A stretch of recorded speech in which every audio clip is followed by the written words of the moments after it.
Good morning, everyone. This is Nathan Lindorf with The Rational Independent. Every day when I go to Reddit to see what we're talking about on the day, I find myself curious whether or not I'll enjoy talking about whatever it is we'll end up talking about.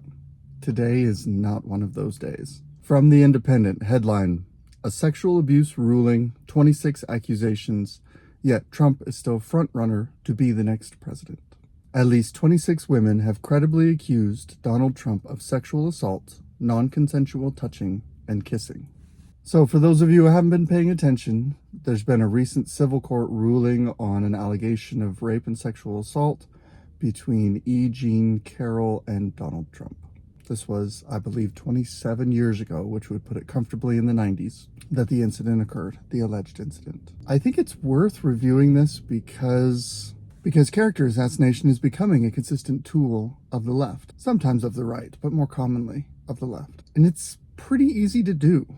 You get a variety of people who have a political bent. You get someone who, as a politician, might have a bit of a checkered history, or could credibly be smeared by allegations. You stay vague on the details because details can be proven one way or another. And that can make proof is the last thing that you want, because that can make your circus go away. And then you get your allies in the media to repeat and repeat and repeat. Keep it boiling and keep it simmering and keep it spreading and keep it in your face to apply pressure. We saw this with Brett Kavanaugh. As always, we have to hold in our heads the hypothetical of either Brett Kavanaugh assaulted a woman in a drunken rage or whatever emotional state you want to describe as a teenager, or he did not. It's a binary. Either he did it or he didn't. A related binary is that either she was assaulted or she was not. One of the challenges that I find is that so much of our culture doesn't really care to think through the logic. But let's just think through the logic of Brett Kavanaugh. Either he did it or he didn't. Either she was assaulted or she was not assaulted. Given the timing of the conversation about this incident, the possibility that he did it is important, because when you're being put in a position of high trust, it's important to know the character of the person that you're putting into this high trust position, i.e. on the Supreme Court. Similarly, when someone is being considered for the role of president, that is also a high trust position. So it is worthwhile to examine a person's character. That's about as far as it goes, because there's no criminal penalty that can attach. It's called a statute of limitations. It's well and truly past when it's multiple decades in the past. To my mind, if he had done it, and that could have been ascertained within the statute of limitations, then he should serve a penalty for that, whatever's prescribed in the law. And if that's not stiff enough, then let's change the law and make the penalties harsher. I have no sympathy for those who misbehave in this way. However, if you wait multiple decades as a victim, you've given up your right to put the person who assaulted you in prison or put them through the criminal justice system. Now, we also have a civil justice system. We have the ability to, we've talked about this, chase after people for damages. Civil penalties are essentially monetary, and that's the extent to which they can reach. You can be compensated.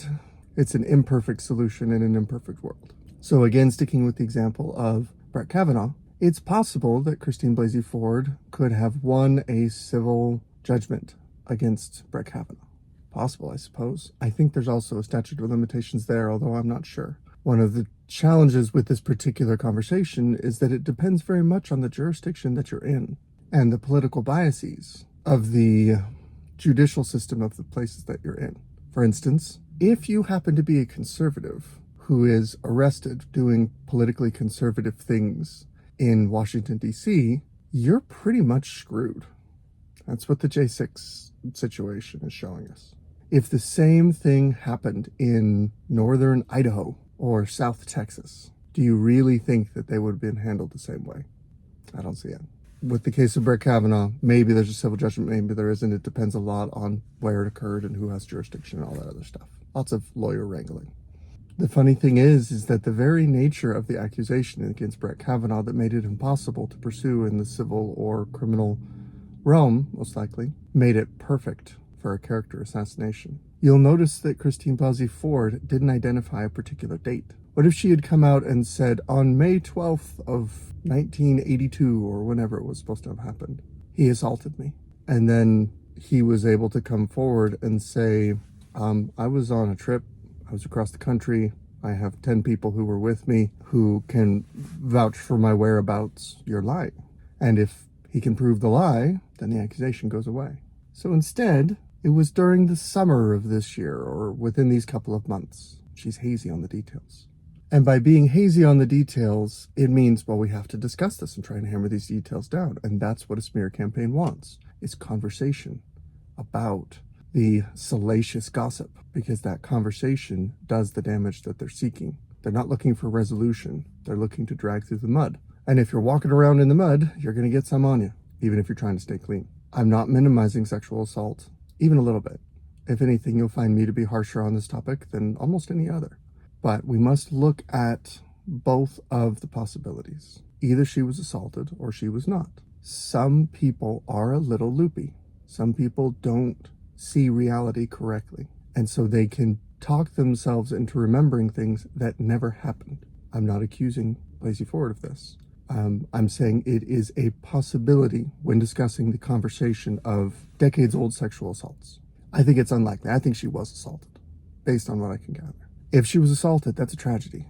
That's terrible. It's unfortunate that it was not dealt with in a timely manner where the proper criminal justice system could engage with and deal with that. It happens far too often that such abuse is not handled through the courts. And I know the reasons why that is the case. There's a variety, some of them unseemly, some of them perfectly justified. But it's just the reality that we live in, that a lot of sexual assault is not prosecuted as it should be. Definitely not prosecuted the same as if we're just talking about like a purse snatching or something. After we consider these two possibilities for both parties, here's where I think everyone stopped thinking. I didn't see this put forward on any side of the aisle, because people who wanted to defend Brett Kavanaugh and by extension Donald Trump basically said she's a crazy lying person who's out for a chunk of flesh and 5 minutes of fame, which I think is unfair. And everyone who was against Brett Kavanaugh and by extension Donald Trump, or against Donald Trump by extension Brett Kavanaugh rather, held up Christine Blasey Ford as the paragon of virtue. Everything she said must have been wonderful. They practically sainted her. But there's another possibility that I think is very likely. Obviously, no one can prove anything at this time, but it's worth considering. What if she was assaulted just the way she remembers by someone else? That lets Brett Kavanaugh off the hook completely if it was somebody else. And that lets her off the hook for a lot of the accusations of her being opportunistic and just trying to destroy someone's reputation for political reasons or personal reasons or whatever. That makes her not a liar. That makes her a victim, which she behaves consistently with that profile. It means there's another bad guy out there that never got dealt with. It fits the pieces of the puzzle better than most of the other possibilities that I've seen discussed. Obviously, we can't prove one way or the other, but it's an interesting thing to consider. So now that we have discussed a little bit about how this tactic of a smear campaign works, let's look at Donald Trump. And let's go back to the headline of The Independent. Many people just read headlines. They skim along, they gather the headlines, they have a few minutes in the morning or the afternoon. So what's going on today? Headline, headline, headline. They read 20 headlines and they go, I don't want to read any of that. And then they move on with their lives. But that means that they absorb a little bit of information and a little bit of slant from the headlines that they read. Depending on their source for headlines, that's going to influence their political slant over time, because they're getting a distorted picture. Right or left, they're getting a distorted picture. As we've talked about, there's many, many ways that you can slant coverage. You have a fact pattern, and then you have your discussion on that fact pattern. And that discussion starts with the headline. A sexual abuse ruling, 26 accusations, yet Trump is still front runner to be the next president. So the author is saying, we're talking about a high trust political office here, next president of the United States. So that's our validation. We're not just gossips. We're discussing something that's important. A sexual abuse ruling says, all right, we have something that has moved through the courts and has been validated by the court process. Because if you get a ruling in court, it means there is a measure of legitimacy to to what you're talking about. 26 accusations. Well, shoot, if we already have one ruling and 26 more people lined up behind them to come through this same, there's an air of validation. Those two paired together say this is legitimate, and there's a lot of them, without overstating the actual facts. But it creates a slant. Now, if you take all of this information together, it is also implied corruption in the Republican Party, and by extension, anyone of the American public who would vote for President Trump. It's a mark of corruption or hypocrisy to say this man is a monster, and yet, even though he's a monster, you're still willing to vote for him. That makes you a monster by extension. All of that is accomplished in one headline. And if you really look at it, many, many headlines are shaped this way. They're written to be basically the whole article in very, very brief, trying to get the author's point across, because they recognize that for a large portion of eyeballs, that's all that's going to be seen is the headline. Now, as with most reporting, you have to include an article. You can't just write a headline. Diving into this, we'll do a quick summary. 20 some odd years ago, Donald Trump and Ms. Carroll had some kind of an encounter. I'm only being vague because at this point, there's almost no way to prove anything. There's no security tape. There's no audio. There's no witnesses to anything that happened that was untoward. Basically, what it amounts to is 20 some odd years ago, E. Jean Carroll is saying, in a department store changing room, Donald Trump assaulted me. Actually, I think she accused him of rape, if I recall correctly. Obviously, statute of limitations is passed, so there's no criminal trial. There's a civil trial. And the interesting thing is, just to be aware, civil trial rules for evidence, but more importantly, their rules for conviction are much lower. In a criminal court, the standard is beyond reasonable doubt. In a civil court, the standard is a preponderance of evidence. In other words, if there's a 51% chance that this happened, then you rule liable. Not guilty, liable, but close enough. If you take an extremely leftist bent in a jurisdiction, then you have to take what comes out of that jurisdiction with a grain of salt. The Southern District of New York is one of the most left-leaning court districts. It's one of the most left-leaning court districts in America, rivaled by Washington, D.C. This is an area where the entire criminal justice apparatus and much of the civil courts is completely owned by the left. And I'm speaking of the political left. I'm speaking of people who would be antagonistic towards Donald Trump. Really, likely, towards any Republican president. But specifically, they've got a real strong hate on for Donald Trump. So this civil ruling came out of the same district in New York that has the DA that's filed charges against President Trump. He filed charges against President Trump recently on misappropriation of funds related to business accounting and disclosure rules regarding payments made to various people who had damaging allegations against Donald Trump. I think that's the clearest I can describe that. It's a messy situation. Wrap all this together and what do you have? Reading through the article, it continues on the same vein. It's reporting on the civil trial. It's reporting on the testimony. It's reporting on other people who have come forward and said Donald Trump, let's just use the term misbehaved, because it's a fairly unseemly topic and it covers a lot of different gradations. But let's just say Donald Trump treated me ill.